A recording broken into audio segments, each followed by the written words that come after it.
Hello guys, welcome again to my channel. This is G. Today I will tell about the home remedies for a dry cough. Dry coughs can be very uncomfortable and may occur in both children and adults. There are at-home remedies which can be just effective in many cases. The first one is honey. You can try taking honey by the teaspoon several times daily or add it to tea or warm water to drink. Never give honey to a child under 1 year old to avoid infant botulism, a rare complication which can occur in infants. The second one is turmeric. It contains curcumin, a compound which may have anti-inflammatory, antiviral, and antibacterial properties. It may also be beneficial for several conditions, including a dry cough. It has been used to treat upper respiratory conditions, bronchitis, and asthma in Ayurvedic medicine for centuries. You can get turmeric in its spice form as well as a capsule. The third one is ginger.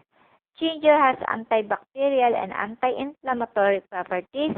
It has also been shown to boost the immune system and relieve pain and discomfort. You can also make ginger tea from ginger root by steeping the peeled or cut roots in warm water. Adding honey may make it even more beneficial for dry cough.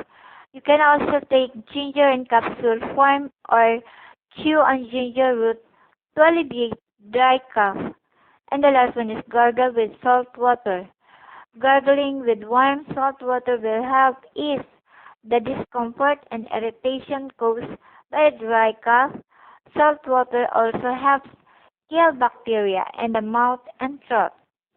To do this, dissolve 1 teaspoon of table salt in a large glass of warm water. Then gargle several times a day. This is not recommended for young children who night swallows the salt water. If you wake up with an irritated throat from coughing during the night, gargle with salt water immediately after brushing your teeth to help numb and soothe the nerve endings in your throat.